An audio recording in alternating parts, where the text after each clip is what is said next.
Good morning. I'd like to get started with a little bit of a quote. Life always offers you a second chance. It's called tomorrow.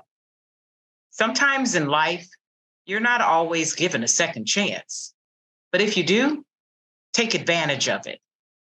Every second, a seeker can start over for their life's mistakes, our initial drafts. And remember, it is not the final version. Good morning again. My name is Leah Landrum Taylor, Assistant Director with our Department of Economic Security. I first and foremost want to thank you all for joining us this morning. Really thanking our partners as well that have been here working alongside of our Department of Economic Security for the last 3 years that we have hosted this Second Chance Summit. You'll hear today some incredible speakers. You're going to hear some amazing testimonials, and you'll have that opportunity to really see what the second chance is truly about. So without any further ado, I want to get started with our program. And again, welcome and thank you. Thank you to our team that has worked so hard. In particular, I want to give a special shout out and thank you to Regina Weiler, who's helped pull all of this together, along with those that have worked with her in the background, Val Boyd from our communications department, and the list truly goes on and on of those that have been so helpful in order to make sure this is truly a success. Those that have joined in today, you'll have an opportunity, just a little housekeeping, if you want to offer a question in the chat as we move along. But we really want to make sure that we get a chance. If you do have questions and you put it in there, there'll be someone there helping to answer those along as well. So again, without any further ado, I want to now turn it over to our first presenter this morning. She's one of my colleagues here at DES. She does an incredible job, and her name is Anna Hunter. She is one of our assistant directors with our Division of Employment and Rehabilitative Services, where the Second Chance centers, as well as many things that we've been doing with the Second Chance Initiative, is housed. So I want to bring on my colleague, as I know she is going to really enlighten us with some of the great things that are going on. Anna Hunter, it is all yours. Thank you, Leah. I really appreciate it. Once again, my name is Anna Hunter. I have the pleasure of being the Assistant Director here at the Department of Economic Security for the Division of Employment and Rehabilitation Services. And the work that our team does in this specific space in Second Chance Centers and the reentry program is truly incredible and inspirational. And I just want to thank each and every one of you who are here today to hear these stories. I genuinely appreciate everyone who is participating today, those of you who are helping to facilitate and continue to tell the very important story of the work that we are doing, changing lives each day to ensure that those who need a second chance have one. And I want to highlight our team here at DES. We have team members throughout the state who each and every day are mission-driven, passionate state employees who feel incredible passion for the work that they do, specifically with this population, this vulnerable population who has an opportunity because of our team who is committed to ensuring that they have what they need if they're willing to take it to start over. And so I just want to express my genuine appreciation to our team here at DES, but also we couldn't do it without our partnership with our community partners, our sister state agencies, our sister localities. And I just appreciate the braid of people and services that come together, because each day we are serving thousands of people and making a difference in each and every one of these people's lives. So with that, I just want to say thank you for being here. Thank you for being part of celebrating this incredible work. And I look forward to hearing all of the stories and the importances of what we're doing here. Thank you so much, Senator Landrum-Taylor. And Anna, thank you for that introduction. My name is Jeff Taylor. I'll be playing the host of the MC today. And I'm also a product of some of the services that we talk about today. We hear a lot about second chances. Actually, I was given a second chance, and then I was given a third chance, and then I was given a fourth chance. But people didn't give up on me, and I am forever grateful for that. And here I am today. A little bit of housekeeping. Please use the Q&A button to submit questions throughout today's event. They'll be gathered for use during our panel. We're going to have an exciting panel coming up, and we'll also have some really inspiring videos. And if those questions don't get answered here, there'll be a follow-up after today's summit. So why are we here today? Well, we're here to share success stories of others and to be inspired by really our community partners. This can be a very difficult and challenging business. And when we share stories of success where people have come, to in our different spaces, extremely vulnerable and challenged, and to see where they are today is truly phenomenal. So our first success story is from the Maricopa Reentry Center. Rich Breitling is here to share his story of recovery, reentry, and now he reaches back to help those still seeking sobriety. And you will also hear from the Deputy Warden, Mr. Zimmerman, about the programming that assists individuals in their recovery and about those who volunteer their time at the facility. If it wasn't for the Maricopa Reentry Center, if I'm lucky, I'd be in prison, but most likely I'd be dead. Well, I was a struggling addict for 45 years. I have an alcoholic father, codependent mother. They divorced when I was 3. I started using drugs and alcohol at 7 years old. Well, how I ended up in prison was due to my addiction. I was out stealing to pay for the addiction, so all of my charges were pretty much theft related. Prison is actually, for someone like myself, it's very comfortable. It's too comfortable. I had all the food I needed. I didn't even have to have a job. All I did was work out and eat. And that's what you call institutionalized. After I'd been there for so long, I didn't have to worry about anything. I had 3 hots and a cot. And my core beliefs of myself, which were subconscious, were that I couldn't be a father, I couldn't be a husband, and I couldn't be an employee. Because I failed at these 3 things miserably my entire life because of my addiction. And because I failed at these things, I would use. So it's an endless circle. And I guarantee you that 99% of the guys in prison who are addicts suffer from this same thing. I'm automatically thinking I'm gonna fail at these things, so it sends me to use. Drugs and alcohol are not my problem. They are my solution to my problems. So until I find a new solution, I'm gonna keep going back to it. The last time I did a stint in prison was 8.5 years. And I was sober the whole time. When I got out, I used the day I got out. And I couldn't understand why. So I violated my parole. I was dirty, and they sent me here to Maricopa Reentry Center. And that's when my reentry journey began. The Maricopa Reentry Center has been in existence for about 7 years. Our goal is to help overall to reduce recidivism.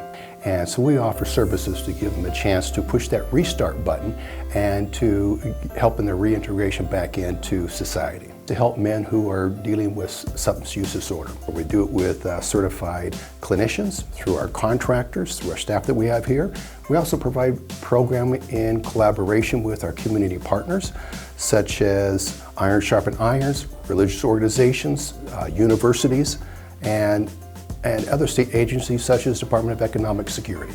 Our goal is to treat addiction rather than incarcerate it. So we want to give individuals who are struggling an opportunity at a second chance, sometimes a third chance. The main thing was out of all the curriculum that they offer here was that core belief. And I think that everybody really needs to focus on that because you need self-worth. That has to start there.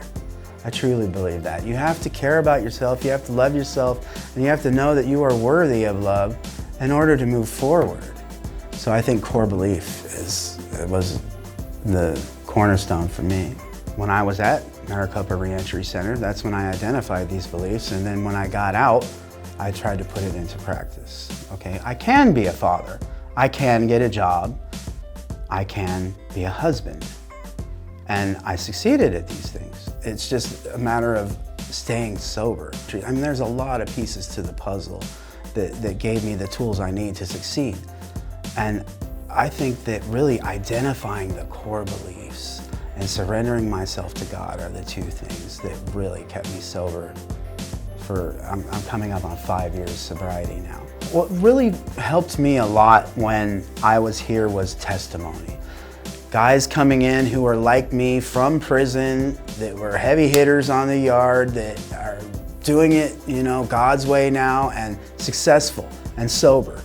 And their testimonies hit me hard, and it was like, wow, they can do it, I can do it too. So what Rich does right now is he comes every 2 weeks and he provides a religious service to our residents. So our residents don't get to go out and go to church like most people do. So he comes with his team and he leads a religious service on site twice a week. And it goes beyond just that, but he also brings food and feeds them. And so he fills their stomach with good food, and then he brings his faith and nourishes the soul. Iron sharpens iron. The pastor of my church will cook for 40 guys every Tuesday to feed these guys and show them, through prayer, meditation. So it's a little bit kind of like a hybrid of Alcoholics Anonymous, the Bible, and just testimony. It's important for him, I believe, in giving back, because that's how he lives his faith and he lives his life, whether it's by a faith-based organization or by helping others in sobriety.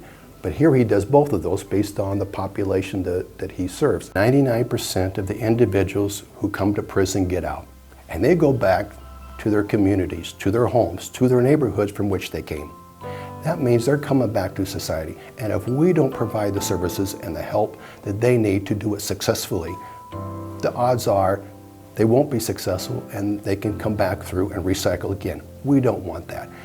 An important part of the Maricopa Reentry Center is to truly offer a therapeutic community where residents, men, can get the help that they need.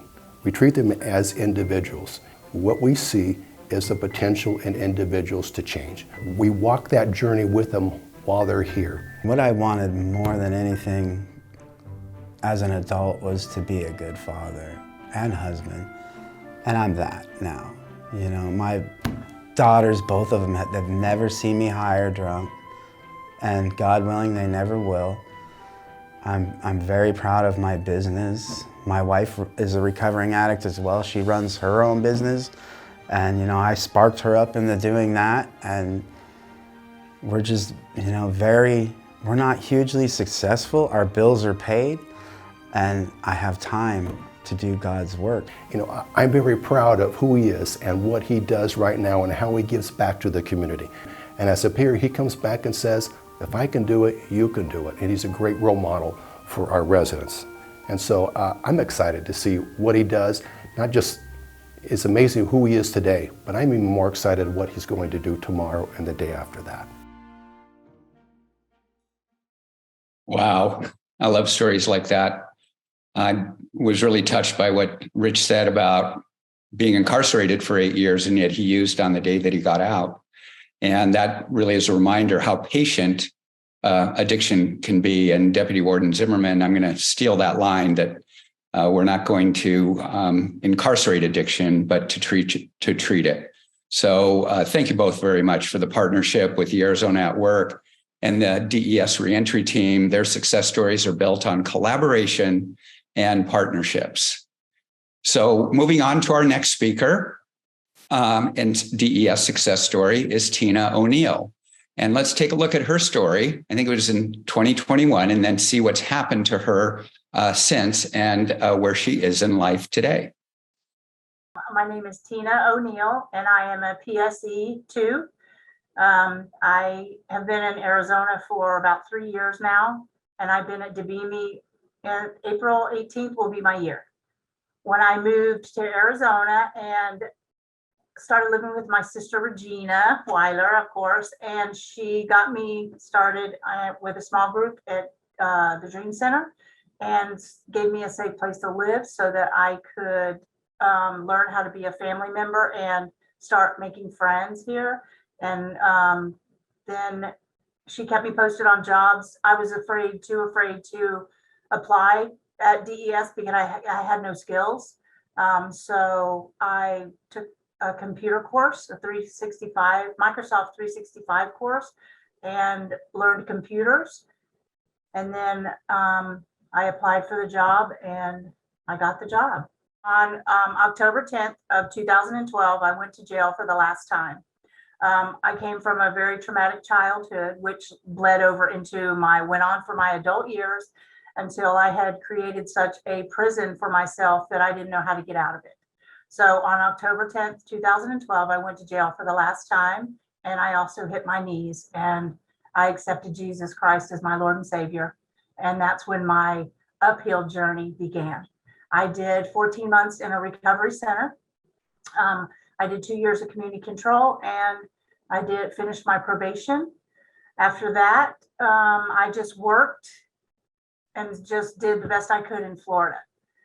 Then I got an invite to move out here, and it really changed my life. I got my driver's license. It was $15,000 fine to pay. So I worked and saved my money. I worked 2 jobs and saved my money and got my driver's license back. When I got here, my sister Regina, she introduced me to a small group at the Dream Center, and I started making friends. And like I said, I started learning how to be a good family member because I'd never known how to do that because I was always so high or drunk that I had lost those skills, when I was younger, or maybe never had them. I'm not sure. So living with her and her husband and her family, I was afforded the opportunity to go back to school, learn computers so that I could have a desk job, because I worked at Mayo for 2 years and I decided I am 54 and I cannot be doing this manual labor anymore. It's hard. It's a hard job. It's a custodian janitorial work. So instead of complaining about it, I just said, I got to do something about it. So like I said, I took the computer classes, and then Regina kept me apprised on the jobs that were open, and I just was scared. I was like, I only have 8.5 fingers. I got in a car wreck and lost a couple fingers, so I can't type fast, and my computer skills are not great. So she goes, apply anyway. Don't let that stop you. So I did.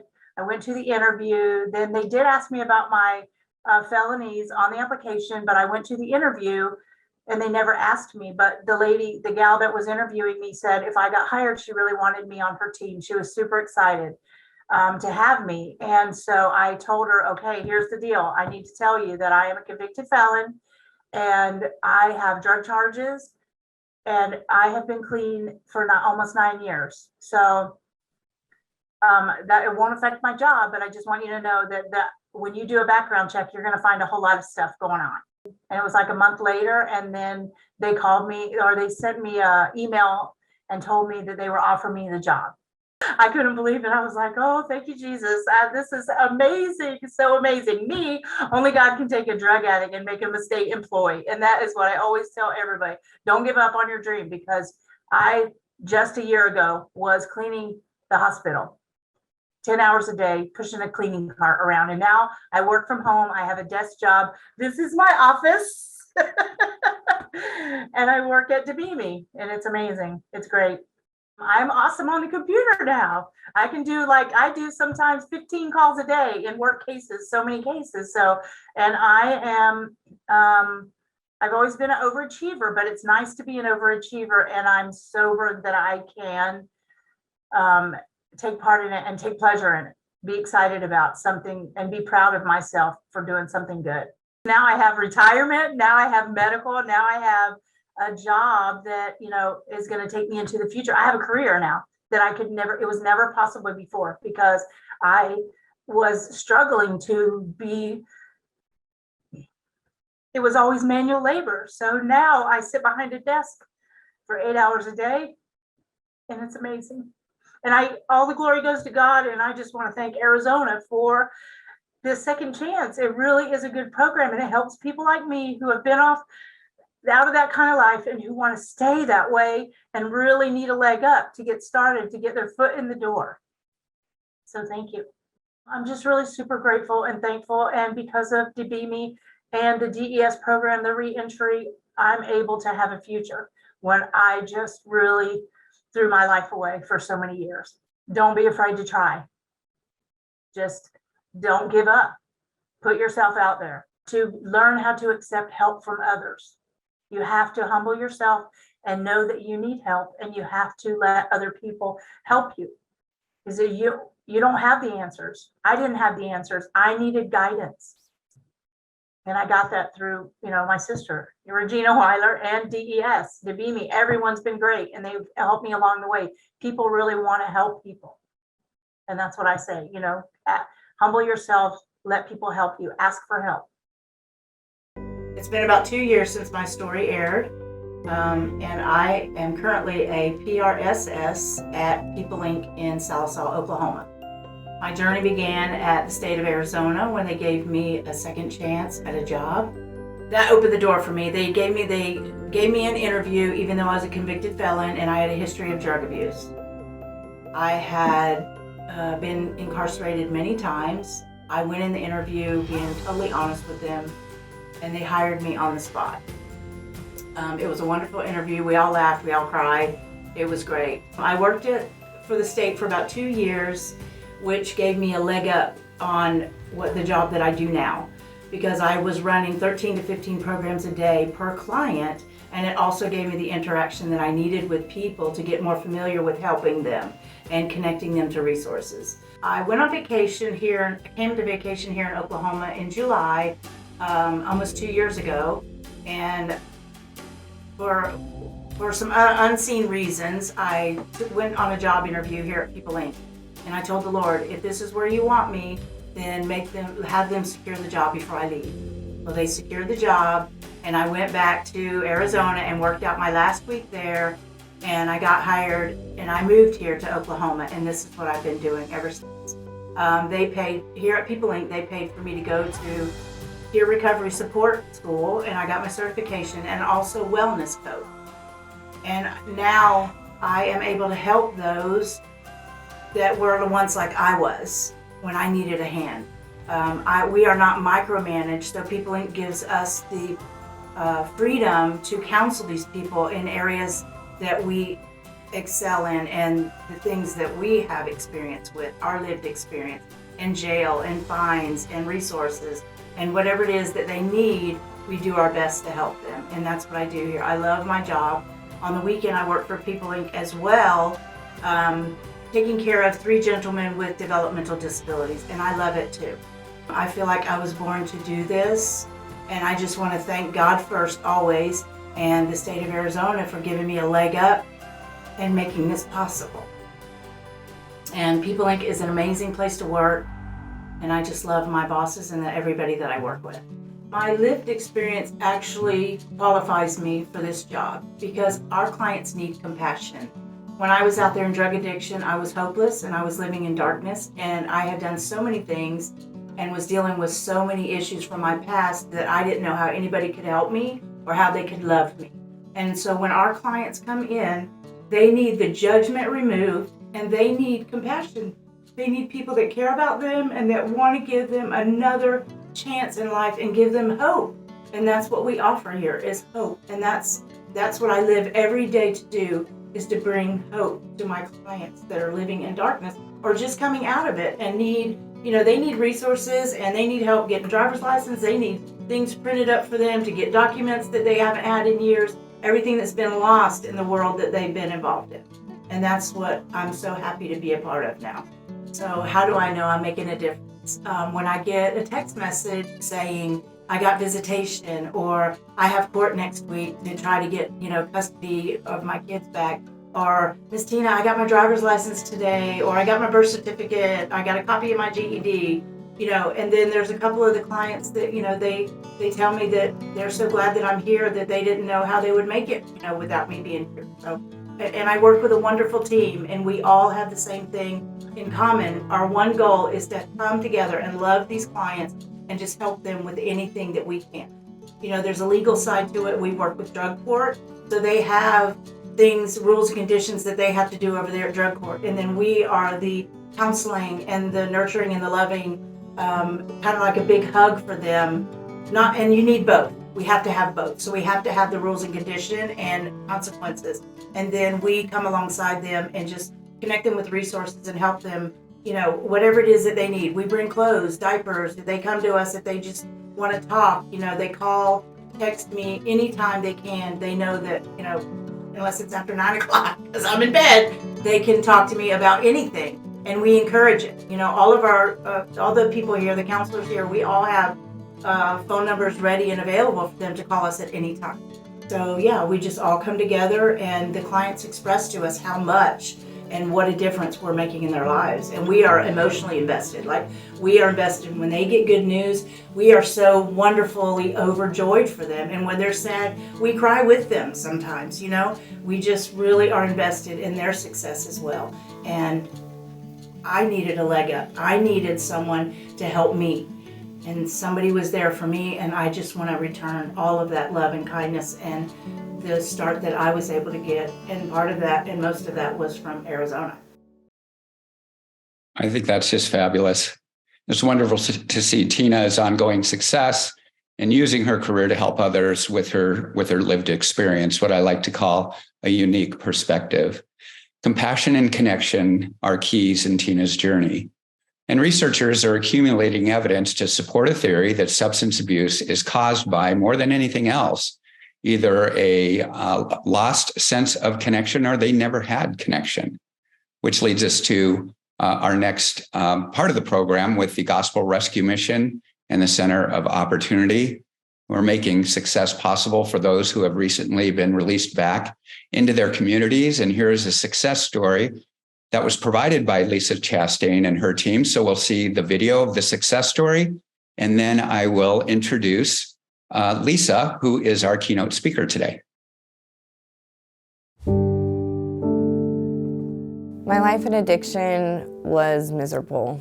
I actually tried to commit suicide, and the paramedics came to pick me up, and I kicked one of the paramedics. And if you use your head or your feet, it's an aggravated assault. The Gospel Rescue Mission has helped me get my children back. They've helped me overcome drug addiction. They've helped me face a lot of past traumas.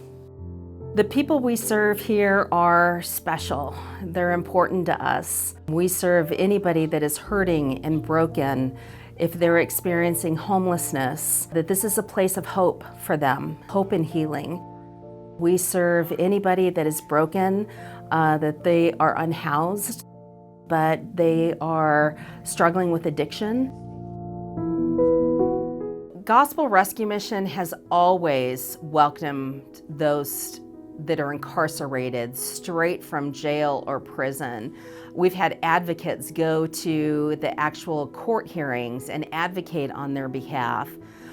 We have outreach workers that go into the jails and go into the prisons and help spread the word about our services for those that need our services upon reentering. We have 50 different partners working together here at the Center of Opportunity. We call them our anchor partners. El Rio providing full service medical and dental care. We have Department of Economic Security here that has a full-time staff here Monday through Friday. We have Wellbeing Institute that provides all of our mental health care. Pima Community College that's doing job training so that they can get into a career for higher paying jobs to end poverty in their lives. We also have 300 volunteers a week to supplement the staff here to provide some of those services that are offered as well. I have 4 kids. My youngest is 5. Her name's Ebony. She's in kindergarten. She's a handful and very smart. I have a 12-year-old Kaylee. She lives with her dad right now, but I get 50-50 custody, so I get to visit her. And then I have a daughter, Alexiana, and she is here with me at the gospel right now. Her and my 5-year-old, they're like the apple of my eye right now. And then I have a son, Cordell, he's 15, and he's in a group home. My son is to return home in a month or 2. So I'm really excited to graduate the program, get all the experience. I've also done parenting classes while I was here, but we're really looking for that reunification. And so I look forward to implementing those when I get home. When I was incarcerated, I thought that my life was over. I had suicidal thoughts. I thought that this was it. And when this opportunity came available for me, I about just broke down crying, thought that God has actually given me a second chance at life and that I'm not going to mess up this opportunity. It's important to meet people right where they're at so we can come alongside of them and meet their goals. Everybody that comes here, we really challenge them to make the goals for themselves. You know, what do you want to do in life? Do you need recovery? You know, then after recovery, what are your goals in life? Housing, what does that look like? And it allows them to make their own goals. And then we create that plan and we walk alongside them to make sure that they met their goals. And let me tell you what happens when they meet those target accomplishments. You know, they're proud of themselves because they're the ones that have, you know, that done the hard work to meet the goals that they've set out for themselves. Right now I would be going into a transformation stage. I just graduated my program today, where you will go into like workforce, and that's where you'll learn how to do resumes. They get you ready for job interviews. I'm looking at possibly working in a rehab. Also, I've always loved serving, maybe even retail. I'm a people person though, and I really want to interact with others. I am most proud of overcoming my addiction and working on being a recovering addict now. That's something that I tried to do on my own for many years, and now I have the opportunity to be in recovery and to keep my recovery. I mean, that's a big accomplishment for me. The best part of working here is you get to see life transformation right before your eyes. Somebody that comes in today, 2 weeks from now, will look like a different person. Their countenance will be different. They'll have a smile on their face, which they didn't when they walked in the door. And we get the privilege to see people change their lives. Again, very inspiring. And it's interesting, not only in Rich's story, but also in Deborah Lynn's story, how children can be such a positive, motivating factor in their lives, and that those children do deserve to have a clean and sober parent for the rest of their lives. And now it's time to introduce our keynote speaker. Lisa Chastain is an Arizona native and a dedicated leader in the community. And when it comes to reentry and homeless resources, she is an expert. Lisa is the CEO of Gospel Rescue Mission in Pima County, as we saw on the video. And we are honored to have her share about the reentry services at the Center of Opportunity. Welcome, Lisa. Thanks, Jeff. Honor to be here today. Like you said, I'm Lisa Chastain, CEO of Gospel Rescue Mission. I'm a third-generation Tucsonan, the daughter of a self-made businessman and a lifetime wildcat. I have the privilege of serving the most vulnerable population, the homeless. My grandfather, Ray Chastain, started GRM 70 years ago this year. He was a yardmaster for Southern Pacific Railroad and had a heart for the hobos riding the rails.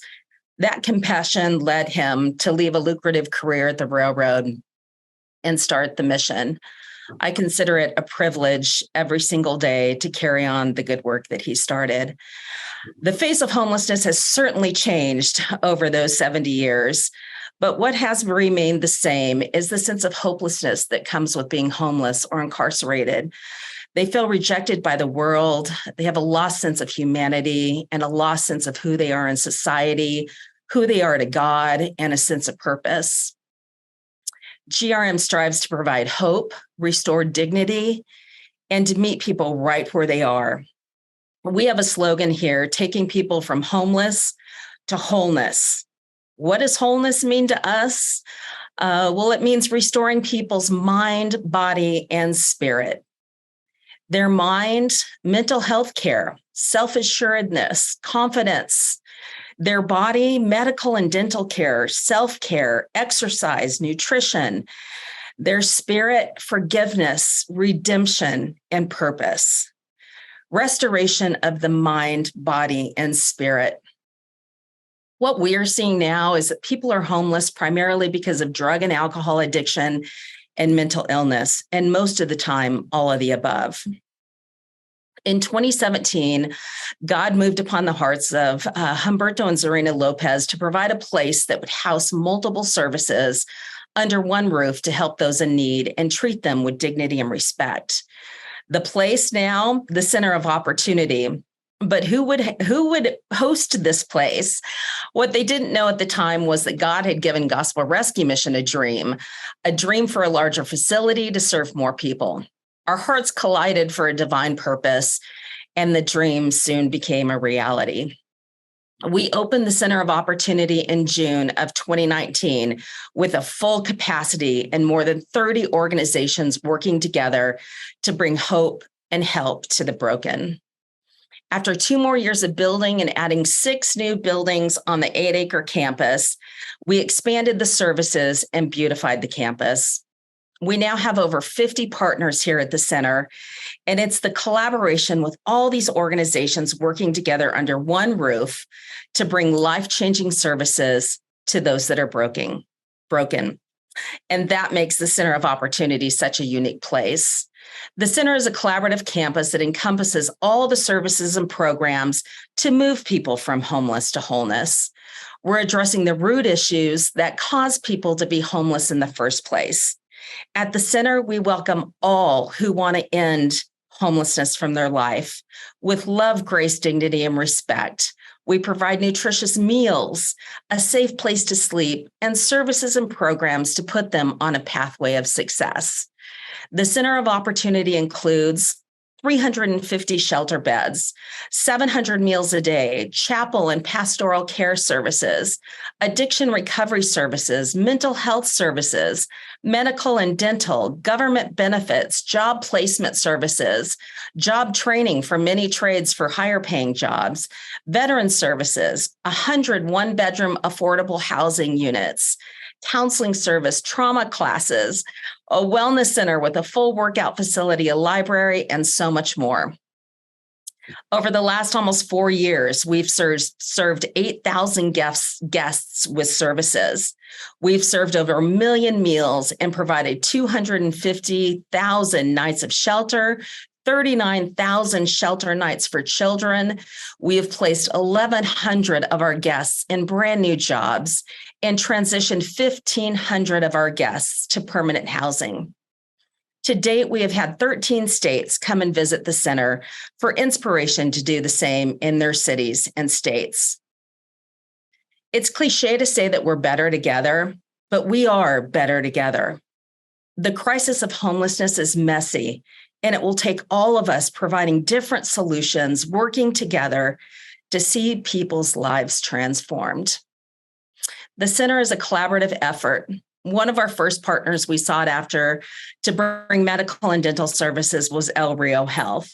El Rio is one of the most innovative, highly regarded nonprofit health centers in the United States.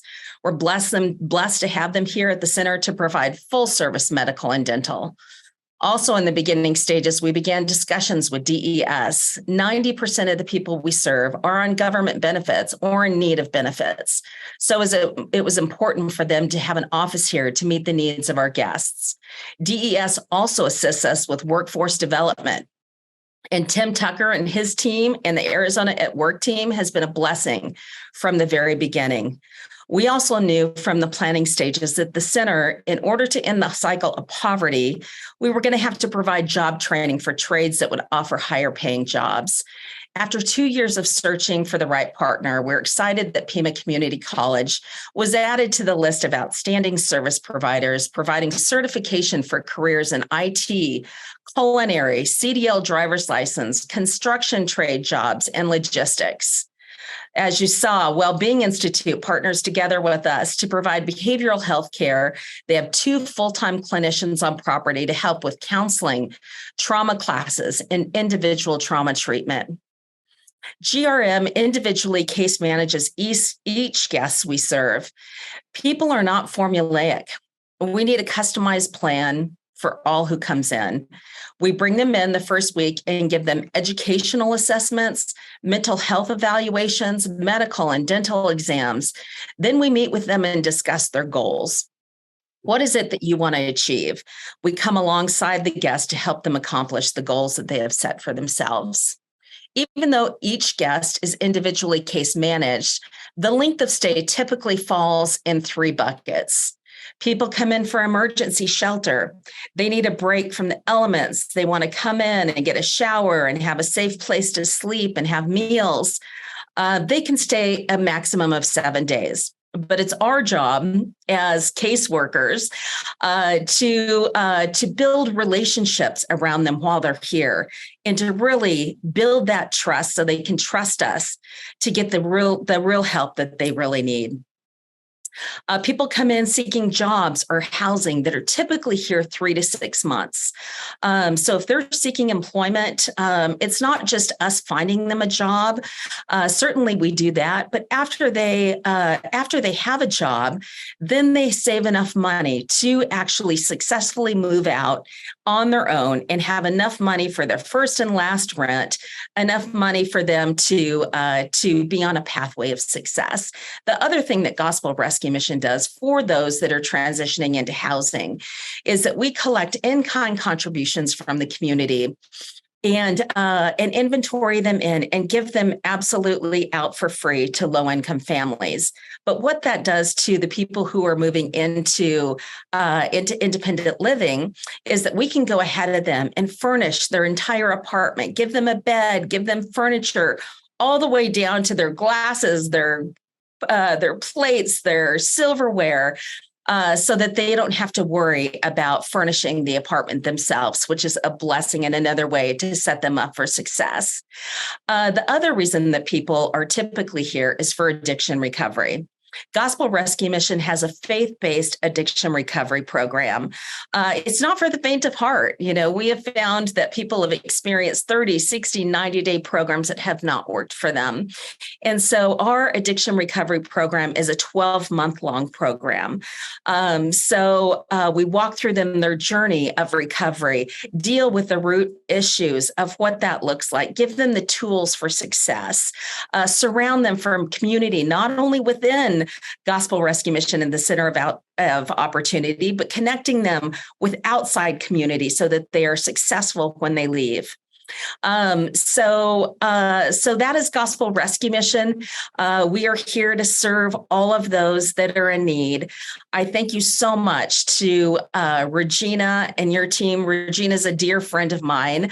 I thank you for inviting me. I thank you for supporting us, and thank you for all your hard work to make this event possible. Lisa, thank you for really treating people like the human beings that they are, and believing in them, as it was told to me early on that a similar program said, we're going to believe in you until you can learn to believe in yourself. And that was very key. And I'll never forget that. So next in we're going to transition now. The next portion of the agenda is focused around justice-involved youth and resources that can have a huge impact on their well-being and reentry successes. Youth recidivism among youth returning to their communities after release is accomplished through collaboration. And I think we heard a lot of that from Lisa and all the organizations that they collaborate with.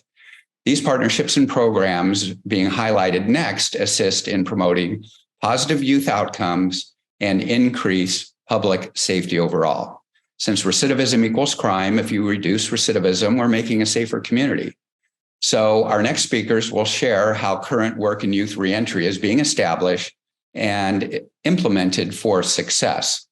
And I'll introduce them individually. We'll have three speakers.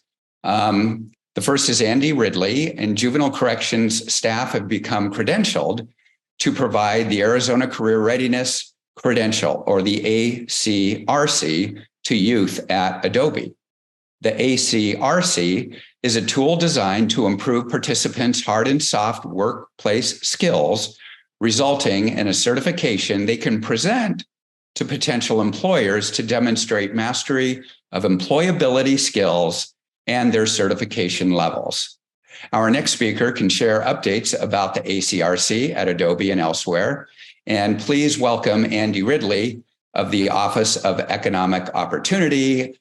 And Andy, there are a lot of big, long words in there for me. I struggled through it, but let me ask you this question. How has the ARC grown since implementation and expanded in credentialing participants through the platform and assessments? Well, thanks for asking, Jeff. And I want to thank you and Regina for inviting me and welcoming me here today. To springboard this first, I'd like to say that the ACRC program is a no-cost, high-impact, simple skills development and certification program that can help employers find and hire and upskill employees. And it provides job seekers the opportunity to prove their command of foundational workplace math, reading, and data analytic skills, and professional skills like dependability and critical thinking by certifying their ability and skill level. And the big update is that the program now includes a full course and assessment of digital literacy basics, a post-COVID ask from a huge cross-section of Arizona employers. ACRC closes the skills gap between employer needs and worker skills. For reentry employment candidates, the ACRC program is a tool to demonstrate to the potential employer that the holders, despite their involvement with the justice system, have a competitive advantage and are a viable option. Holders of an ACRC are work ready. They know how to adapt to the ever-changing workplace and have the skills needed for success. After 5 years of implementation, the ACRC overall has enrolled over 14,000 in the program currently, with over 4,000 completed certifications and over 9,000 actively participating. Now, regarding Adobe Mountain, this is a great success story for us, and we're so proud of them and their teachers, Clayton and Karen there. The ACRC is the capstone assessment for their career readiness program for about 4 years now. And they have also, they now also have youth earning the digital literacy skills certificate that I spoke of. In all, over 300 youth at Adobe Mountain have completed one or more certificates in the ACRC program. The ACRC curriculum helps them shape some of the important focus points in their 8-week classes, especially in the area of workplace skills and habits of mind. When Adobe Mountain youth leave incarceration, the first page of their transition portfolio is almost always an ACRC certificate, followed by their resume, community contacts, and other important documents for their success.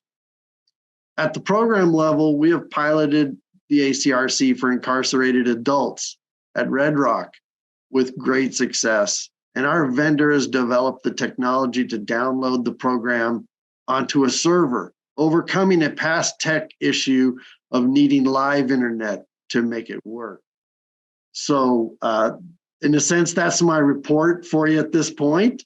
I also want to just take a moment and drop into the chat my contact information.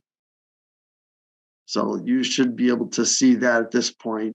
Jeff, if there's any further questions, I'd be happy to take the time to answer that.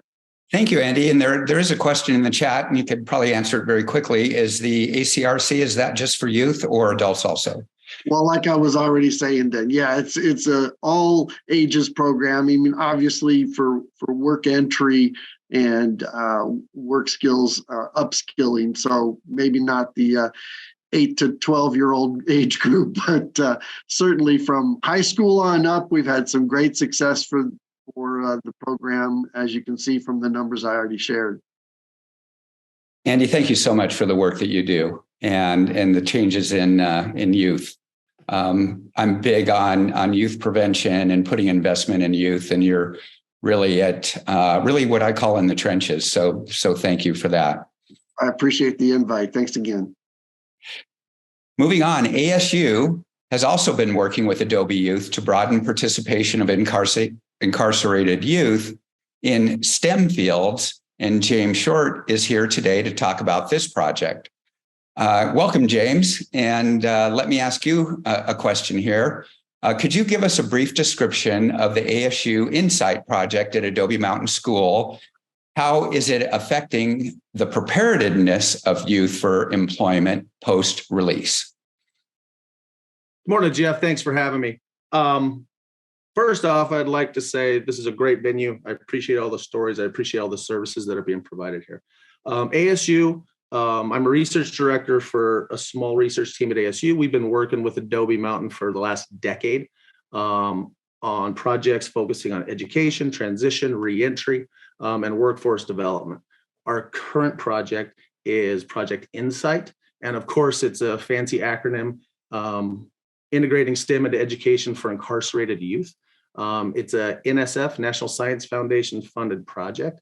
And basically what it is we wanted to work with the kids, the teachers, and the facility and create a 15, 16 lesson transition curriculum that was specifically made for this population and was produced by this population and was actually in a tool that could be used in a secure care setting.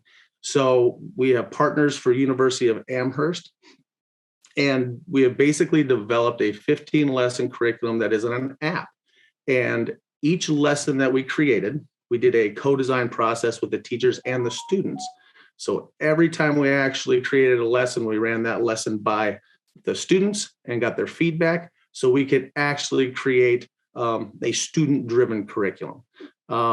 This has been our third year of the process. We're actually completing it within the next 2 months. And hopefully this curriculum will be available to other facilities that will be piloting it out probably within the next 6 months.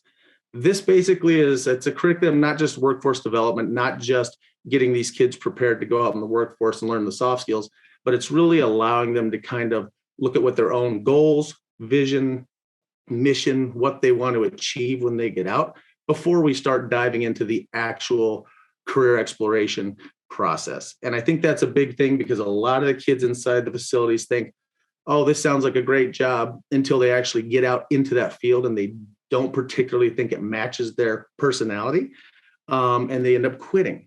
So I think this is a big step in kind of narrowing down that field so they can do some real career job exploration and really follow through when they get out. As part of our project, we also do follow-up work post-incarceration. We can assist the POs, the transition coordinators with supplying them opportunities to get enrolled in college, trade schools, any kind of extra funding that they may need for GED preparation, as well as job placement. Again, we've been doing this for 10 years. I actually started my career at Adobe, so it's a nice kind of full circle project for us. And I believe within the next 3 months, we're going to know if we have a new grant that will continue our work out there. So we hope to continue our work with the ADJC and continue working with this population, Jeff. Thank you, James. I didn't know that you started your career at Adobe. I did. I was an officer there back in 2001 and worked my way through corrections and ended up back there through ASU. So it's actually kind of been a nice last 10 years of coming home and seeing the old folks out there at ADJC. James, there's a quick question. Is Adobe Mountain just for males? And is there, if it is there any plan to help youth that are female? No, it's a facility that serves both males and females. It's Okay. the only long-term secure care facility for the state of Arizona, so it does actually provide services for the males and the females. And we do work with both males and females in the class. All right. Thank you, James, and the ASU Insight Project team, your whole team. Thank you so much. Okay, moving on. Youth housed at Adobe are introduced to the world of work by DES and the Arizona at Work staff, local employers, and community resources. For many, this is the first time they are learning workforce basics, including how to identify career goals, what steps are required to obtain a career, and how to write a resume, apply and interview for a job, and really many more facets. Through virtual sessions at Adobe, guest speakers educate the youth about workforce opportunities, including registered apprenticeship programs, training opportunities, and employment programs. And I will introduce our next speaker, Howard Wykes. He's here today, having just been promoted to Community Corrections Bureau Administrator at the Department of Juvenile Corrections. That is a mouthful. So Howard, welcome. And how do post-release reentry plans and coordination of appropriate community-based programs assist youth following their release back into the community? First of all, thank you for having me here. I really appreciate the opportunity to come and speak to all of you today. Reentry planning is essential. Our data indicates that we have about 36 days post-release. If we haven't gotten these young men and women engaged in services, employment, education, continuing counseling services, within 36 days, then they're going to end up returning back to the facility. So that planning is essential. And that's the reason we start transition planning day one. The day the youth arrive at Adobe, we assign a parole officer and a youth transition specialist to them that day. They will meet with that youth and then the family within the first 2 to 4 weeks. And then they're going to continue to develop a relationship and rapport with both the youth and the family. We've been talking about collaborative efforts all morning. Well, for us, part of the collaboration is just the family unit itself, the youth and the guardians in preparation for reentry back into the home. It includes a lot of planning around education and employment and follow-up services. And so we try to really establish that rapport from the beginning and develop it all the way through. Our average length of stay at Adobe is like 8.4 months. So we have a little bit of time, but we don't want to wait till the end. We really finalize that transitional planning right at the end, the last 45 days of the stay. By then, we should know that what everybody's going to do, where everybody's going to go, and they should know it as well. I do want to just point out the collaboration that we've had with the ACRC and ASU and the STEM program. One of the key factors that I think that is really important that I've seen come out of both of these is these kids are now not talking about just getting a job, but they're developing a mindset of careers and what they want to do beyond just what the program calls their first job post Adobe and then their career. And that's an exciting thing for us to look at as 16, 17, 18-year-old youth thinking well in advance to what their career is going to look like. So let me share one quick story, if you don't mind, Jeff, a success story. We had a young girl recently released in January. She had heard about the class. She hadn't had an opportunity to take it, but was very, very intrigued by it. So on her own, she was able to make arrangements to participate in the class through Dr. Hall and Ms. Lorson that James mentioned earlier, and got some accreditations, got some of those soft skills that she needs. James can tell you that he does a lot of the interview prepping so that they have an opportunity to learn what an interview is really like. For a lot of these kids, they've never been to an interview. So she got all that, got the ability to do all that, completed the retail work certification. When she was released, we talk about second chances and second opportunities. Her mom had moved. They now reside in Texas. So that was kind of a first step in that second opportunity.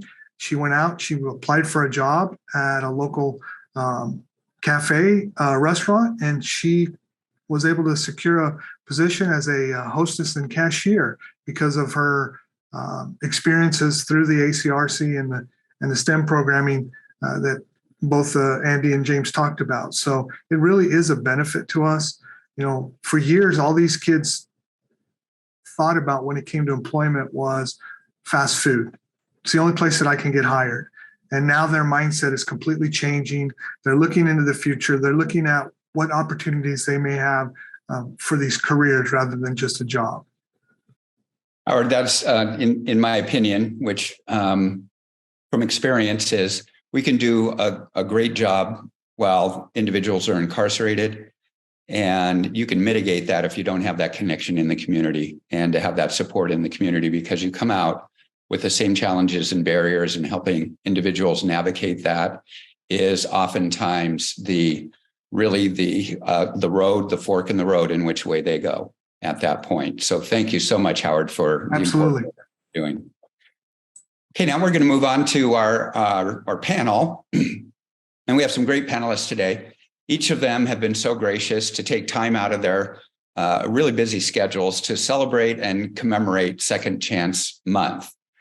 So research on the effectiveness of various in-prison and community-based intervention programs has begun to show which approaches reduce recidivism and public safety is increased and improve the lives of the formerly incarcerated and also their families. Our panel would enlighten us about some of these community-based resources and programs. And first up, we're going to have Deputy Warden John Zimmerman. John, it's great to see you. And if you could just take a moment and just kind of reintroduce yourself. I know you were on the video earlier. Incidentally, great fashion statement on the video. You're looking sharp out there. And just introduce yourself, and then I'll have a question for you. Well, again, my name is John Zimmerman, and I'm the Deputy Warden of the Maricopa Reentry Center. And so what we do here is we help men dealing with substance use disorder and try to get them the treatment and help they need in a short amount of time while they're on parole. So thank you, Director Taylor, for allowing me the opportunity. And I want to say I appreciate Department of Economic Security tenured partnership with our agency, because I believe that together we can do more. Excellent.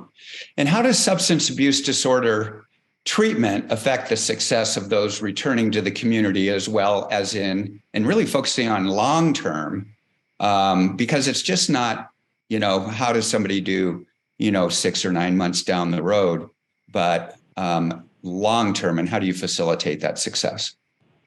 It's a great question. When our residents arrive at our facility, we often ask the question, when did your use start when dealing with drugs? And it's not unusual to hear stories that say, I began smoking marijuana when I was 10, snorting lines of cocaine at 12, and shooting heroin at 14. I don't know about others, but when I was 10 and 12, I spent my time playing with friends and riding a bicycle. For some, the people that we deal with, their use began with adverse effects and childhood trauma at an early age that wasn't dealt with and didn't receive the help that they need. So when someone enters our correctional system, we look at different factors, such as, was a crime committed while they were under the influence, or did they commit a crime to support their drug habit? So the data shows that there's a clear correlation between substance use disorder and the judicial system. And so when an individual is released from prison, our goal is to immediately get them the help they need from day one. We don't have the pleasure and the gift of time. So for individuals coming back into society, we want to get them connected with treatment, whether it be a treatment or substance use programming. Either we do it internally through our contractors. We also can help individuals connect with agencies through community partners or perhaps their insurance carriers. But those are challenges that the individuals face. One of the things that we're noting is that we're coming out of a COVID pandemic, and our nation is facing an opiate pandemic.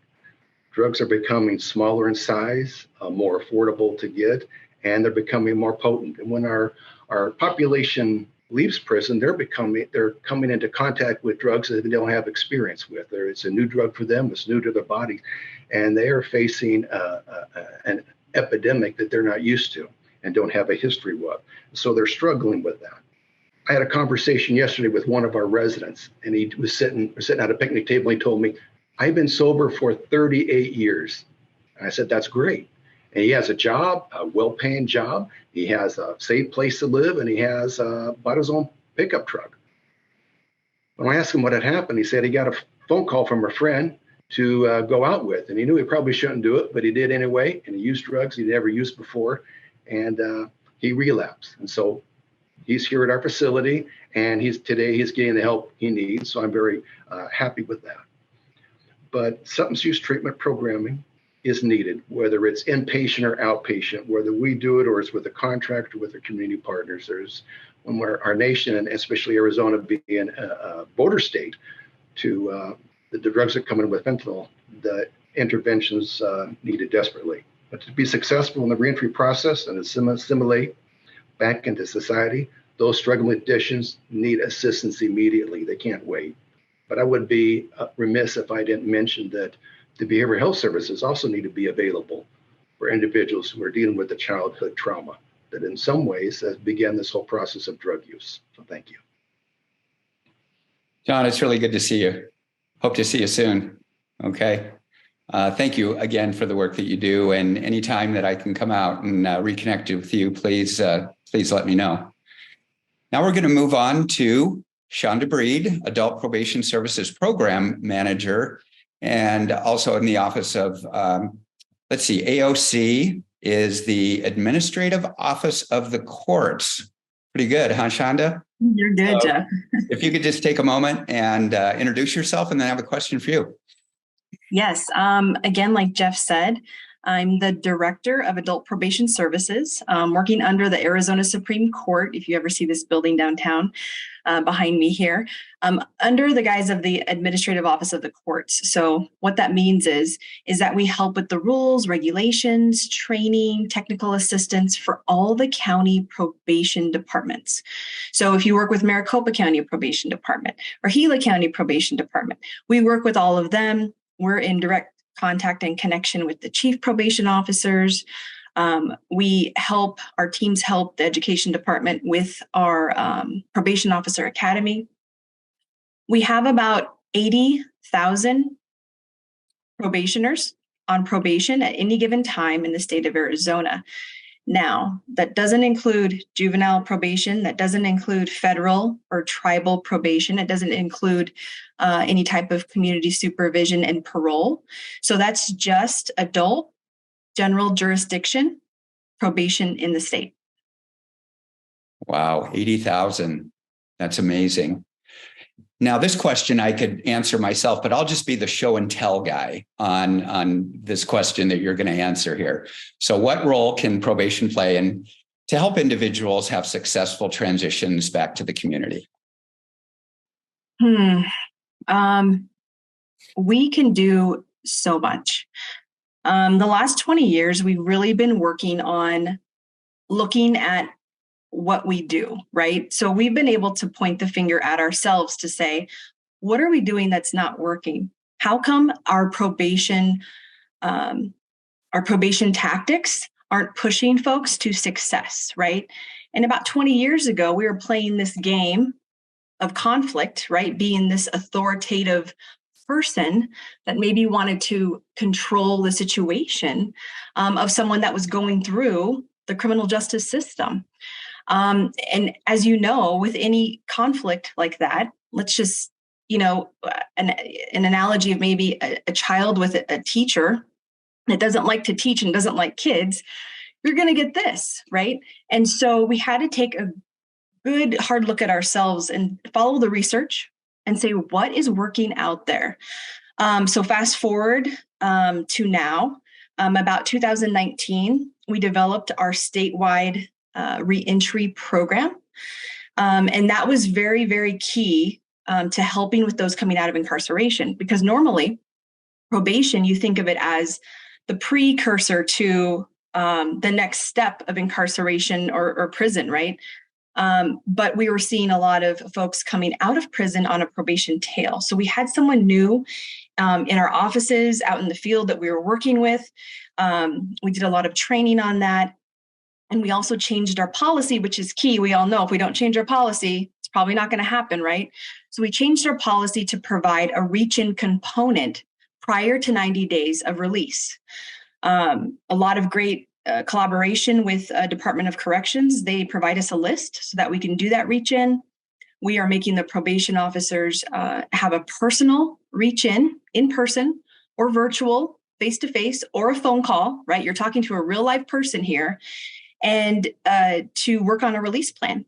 So when you come out, we are clarifying that role of the probation officer of not 20 years ago or 10 years ago, or even 5 years ago, but we're here to help.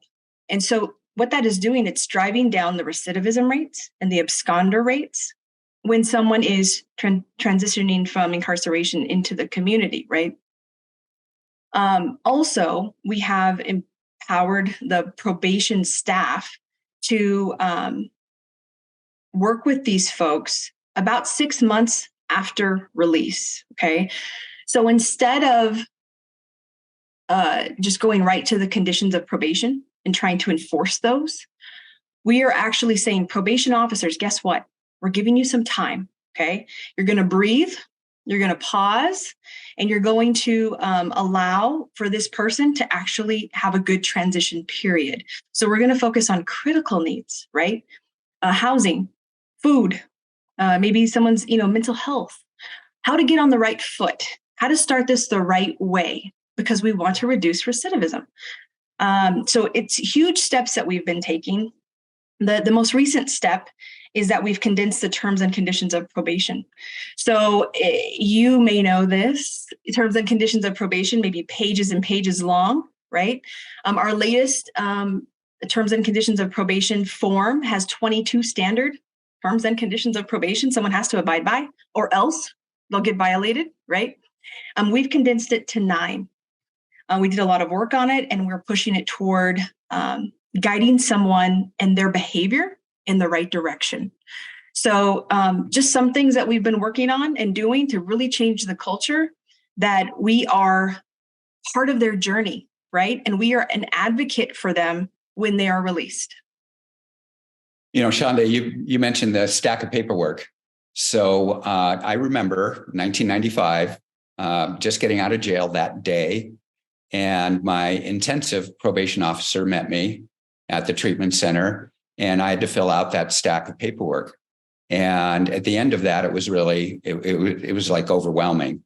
And I'll never forget this. The probation officer, who is a good friend of mine to this day, Linda Graw, she's hasn't been a probation officer in a while, but we still keep in touch. And she said, "Yeah, I know it's really overwhelming, but I'm here to help," to quote you.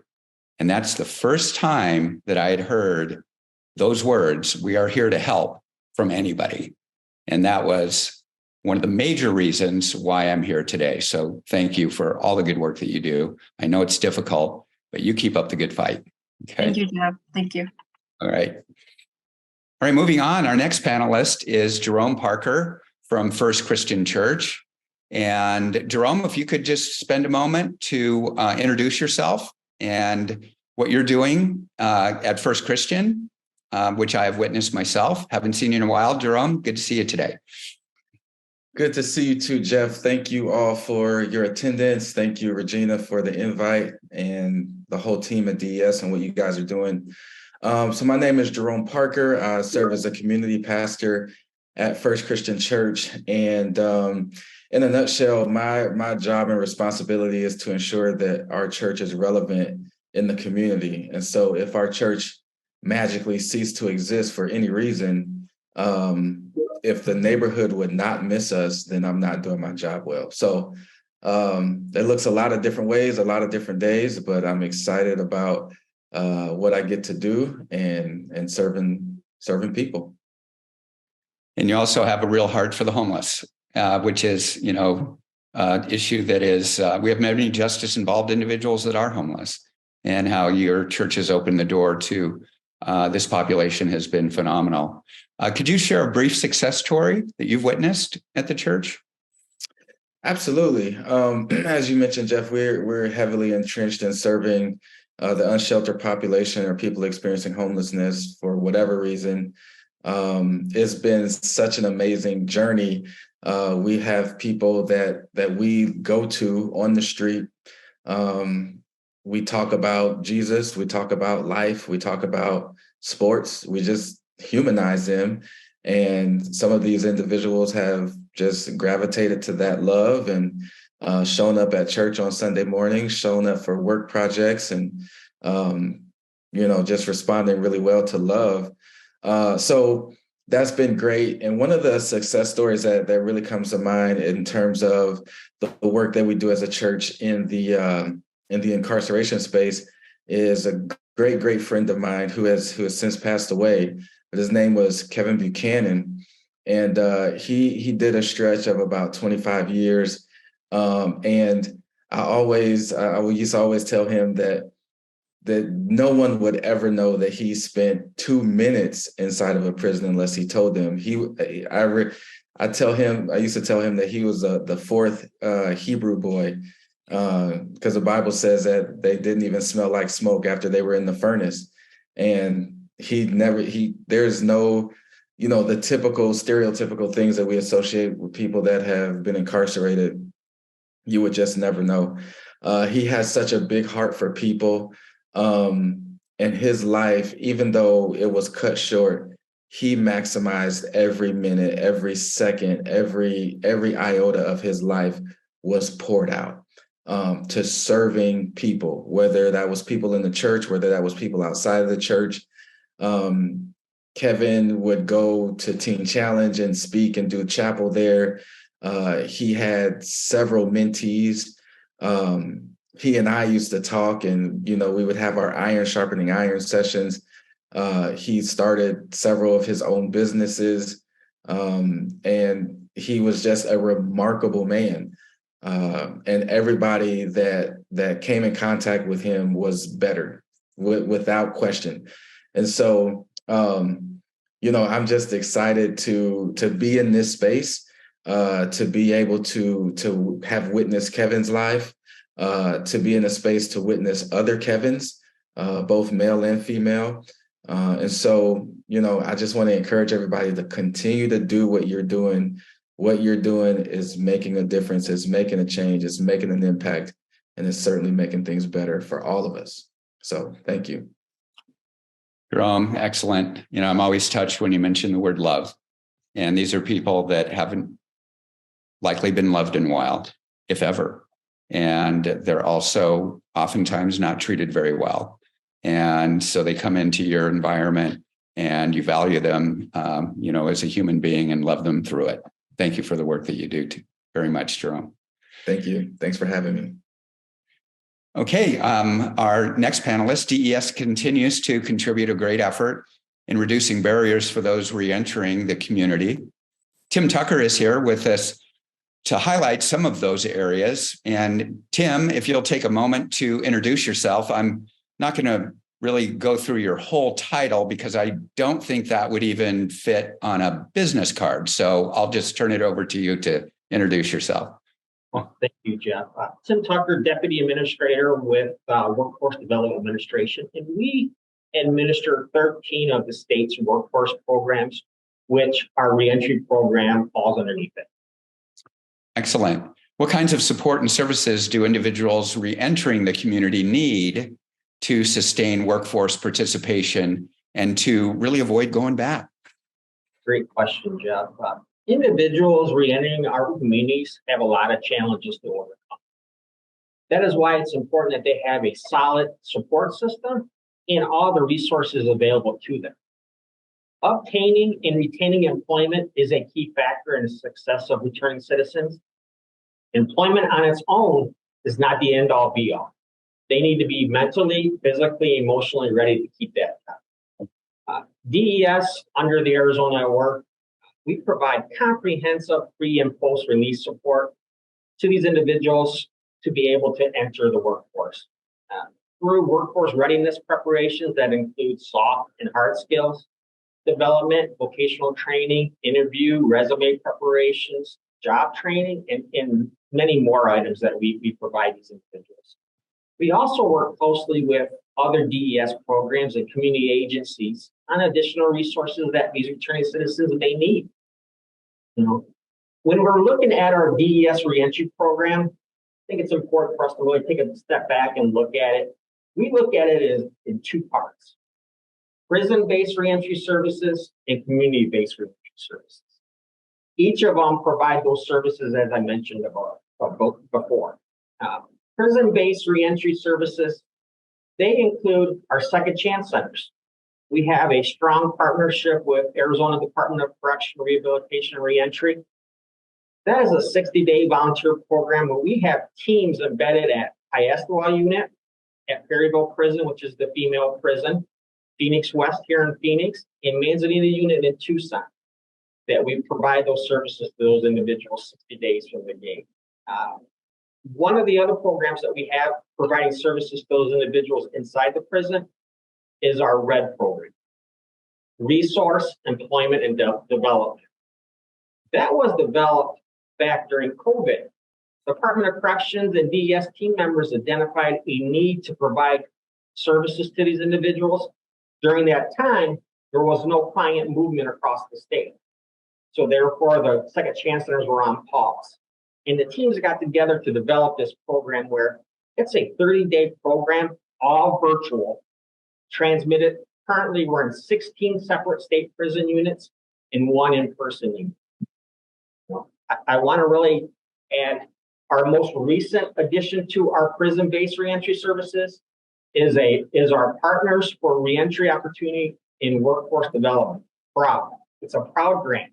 It's a collaboration between Department of Justice, Department of Labor, and DES to serve clients in federal correctional institutions in Safford and in Phoenix. So we're touching those individuals inside, getting the head start. But some of these individuals are already out. We want to make sure that we're providing the services to them as well. So that's where our community-based reentry services come in. We have another strong partnership with the Department of Corrections and the Community Corrections. We have staff that are embedded at Phoenix and Mesa Parole, Pima Reentry Center, and Mr. Zimmerman's Maricopa Reentry Center, where we provide those services. But it doesn't stop there. We also partner with many community agencies across the state. You know, Lisa and the Center of Opportunity in Tucson, Native Health Center in Phoenix, New Freedom here in Phoenix, and many additional residential recovery centers. Over the past 6-7 months, we added Pima County Adult Probation to our community-based reentry services, where we have staff embedded at that location as well. And the one last thing on our community-based reentry services is another addition to that PROUD grant that I mentioned, is we'll be providing services at 4 separate residential reentry centers, Working Alternative in Flagstaff, Behavioral Systems in Phoenix and in Florence, and Demas Charities in Tucson. There is 2 other areas that I want to highlight is our Arizona Network offices.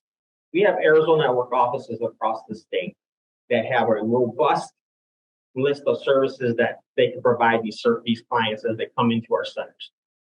Not only that, they do get direct parole referrals from those offices that we don't have staff embedded. And the last area that I really want to highlight is our employer engagement team.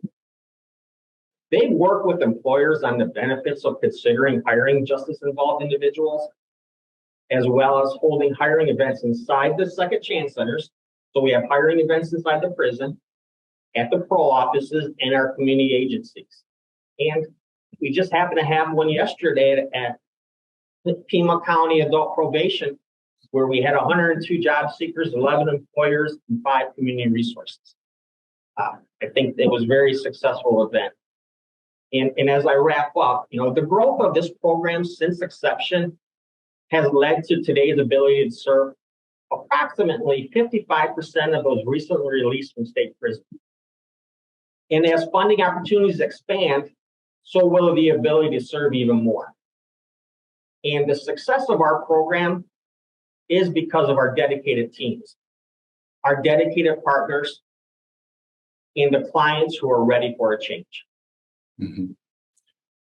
Tim, that's really important on your team.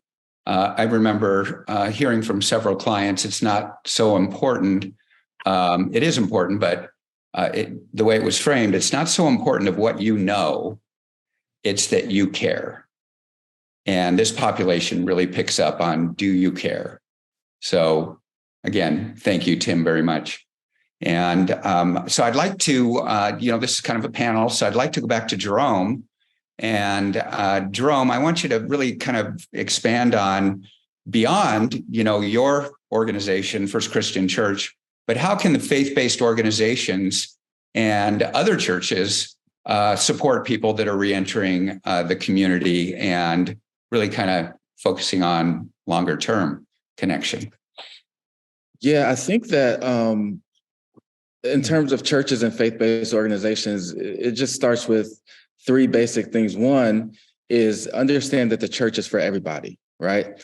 And then two, partner with other organizations. Even when Jesus walked the face of the earth, and those of you may not have a faith background, there was this guy, his name was Jesus, and he spent some time on the earth and he partnered with people outside of himself. So that would be my advice to churches, is to partner with the experts, many of which are on this call, to serve that community or those communities.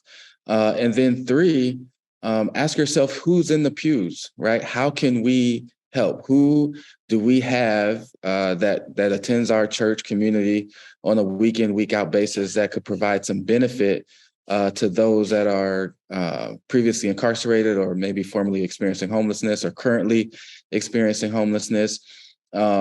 So I think we have to start there, and then just be committed to walking alongside people through the thick and the thin, and understanding that it's not a quick fix, that it's not a sprint, but it's a marathon. And I think that if we go in having this expectation that there's going to be some people that turn their lives around quickly, there's going to be some people that it takes them a time or 2 or 12. But if we know that going in, I think that prepares us from a mental standpoint to have some success. So if I could give any advice, I would just give those three prongs, to accept everybody, to partner, and to see what you have at your disposal in terms of people resources. Excellent, Jerome. Thank you so much. You're welcome. And great panel discussion. An arrest or conviction record can significantly negatively impact the ability to get a job. Second chance employers assist in reentry by providing opportunities to those who are ready to engage in the workforce and contribute back to their communities. And here with us is one of those employers investing in second chances for job seekers. We have Benjamin Castaneda, who's the HR director for AAA Landscape. He's going to talk about their investment in second chance hiring and the opportunity to be a resource for this population. Let me tell you a little bit about AAA Landscape. They've been around since 1975. They are a privately owned landscape company, one of the largest in the United States that's privately owned. We provide all sorts of facets of landscape. I call it a turnkey. The company sought out an alternative workforce pool because there is a decline in labor that really wants to do this type of work. And of course, it's hot, in Arizona, it's hard to keep people who are not in the trade. We have a difficult time keeping those employees, not hiring, but just keeping them. And that's really the retention piece is our biggest issue. What I did is I connected with certain community leaders, and they said, well, have you tried going to the prisons? And I got invited out to Piestewa and Lewis Prison and did some presentations. And what ended up happening out of those presentations is we started getting steady people coming in. Hiring people that are in the second chance programs has been advantageous to us.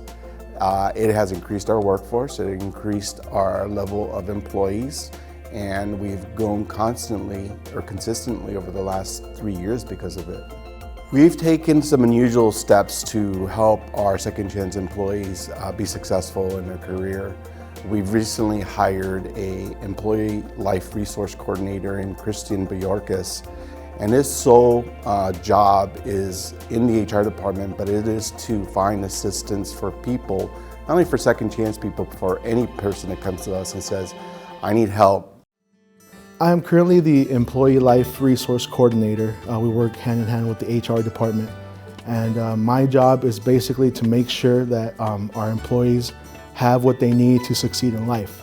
Not just in their employment and not just here on the grounds or wherever they are currently working at. My job is to make sure to connect them to the right resources so that they can succeed in life. We recently had an employee who had a prison background. Very difficult for him to get housing, and him and his wife, they have a child. They were looking for daycare as well. And we were able to connect with different organizations, different resources that we had available. Then we finally were able to get a place that we're able to help them find a place, find daycare, and to make sure that he wouldn't have to worry about his child, didn't have to worry about his family having a place to stay. They were able to find everything in a timely manner and also just be able to get back to work and do what he loves best. Adding of Christian's position to the company is fairly new. We took a great leap of faith, management and ownership, as I approached them about our need to do this. They committed financial resources for the position and of course financial resources to assist people. A lot of companies aren't willing to do that just because there's no ROI in theory helping somebody else with their barrier. We see it as an opportunity for our employees to grow. This company was founded on beliefs that we should provide assistance to everybody, and therefore it was incumbent on us to be able to help our employees be successful by giving them every tool necessary.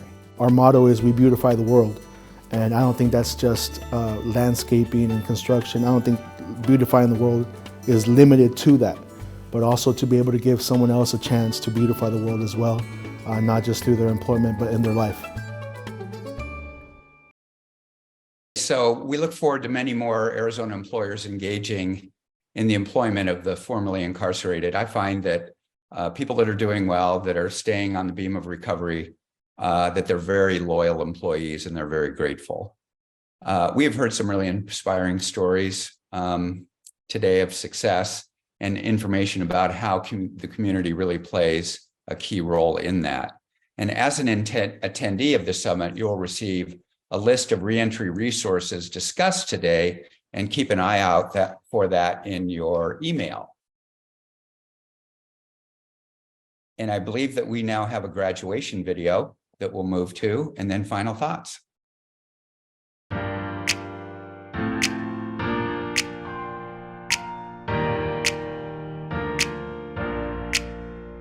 We're here for another graduation. I came in here very broken. I have a very traumatic past. I've never wanted to change. I was content with what I was doing. I always thought that I would never have anything. There would never be no resources. I could never get a job. In your eyes, I get to see that aha moment. You all have it. That you finally realize that you are somebody. It really opens your eyes to stuff that maybe you heard in the past that didn't really stick, and you hear it again and you're like, oh, okay, I get it. It clicks. They teach us how to take the skills that we've had throughout our lives that we may not have been able to correlate with actual jobs. I've never done a resume. I've maybe done one interview at a Taco Bell years ago, and we did mock interviews, and that was awesome. I thank God every day for this program. The people in it are so kind. Tell you guys to be a first-rate version of yourself versus a second-rate version of somebody else. And today is the start of it. All these people here are here to help you. You're not alone in this journey. And after coming to this program, there's so much support and there's so much encouragement. That this program is different, and everybody cares here. I learned that I am somebody, and that I don't have to be this number, that I'm a woman. Now we come to the very important part. You guys get certificate diplomas. Congratulations, Thank you. There are so many people out there in this state that really care about us that we just didn't even know. Going through this program, it was like a big eye-opener for me, realizing that I've got it. I've got this. That I am worth it and that I can succeed and that I am going to do awesome, and I believe that today. I know that with all these things that I have gotten in this program, I'm going to get out and I'm going to be so amazing.